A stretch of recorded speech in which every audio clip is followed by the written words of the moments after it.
Yo, what is up, you guys? Welcome back. I'm gonna speak a little fast today because I just got done recording the video, but I went over the 5 minute mark, so I cut off a good portion of the analysis. But this is how we did today, trading the SPY. We took one position in the AM session, two positions, but the first one I did close for a loss. However, if I would have just held with confidence on my initial idea, we would have not taken that loss and just taken that one trade for the win. But I'll explain why I re-entered with the same trade idea and why I took this with conviction. But anyways, coming in today, we expect everything to be normal. We had data release at 10 a.m. PMI, correct? I marked it out with this red dotted line here.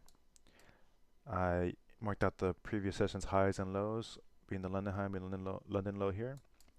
I noticed that prior to data release, we had already swept those London lows as well as tapped into this higher time frame inefficiency, the 4 hour.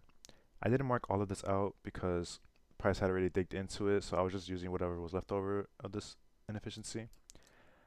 And I should also note that I had marked out the prominent buy side liquidity, which was this Asia high all the way back here. So I had that marked out the jaw of liquidity, and this 5 minute fair value gap was from that same session, same Asia session. However, you can't see it on any other time frame other than the 5 minute. It looks sloppy on the 15. All right, you can't really, doesn't really look that pretty.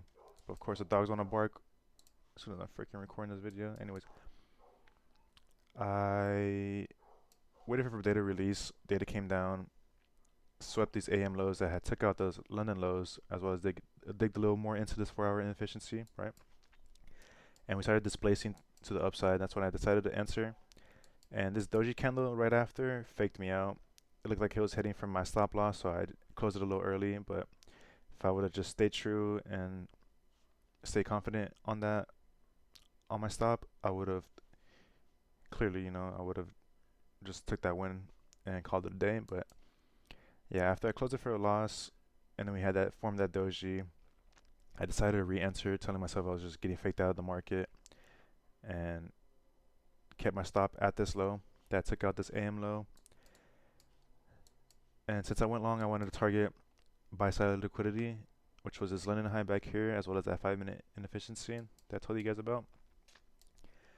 And since I did have this draw of liquidity, or that 4 hour high as a draw of liquidity, I was confident on holding this through this London high because I wanted to see dig into that 5 minute inefficiency as well as head for that 4 hour high. But as you can see, that didn't happen. It did happen on NQ though, and I'll show you guys here. Here's that same 4 hour high, correct? There's a sweep right there. So I'm expecting SPY or ES to take that out tomorrow. If not tomorrow, then by next week surely. But continue on with my analysis here. What was I gonna say?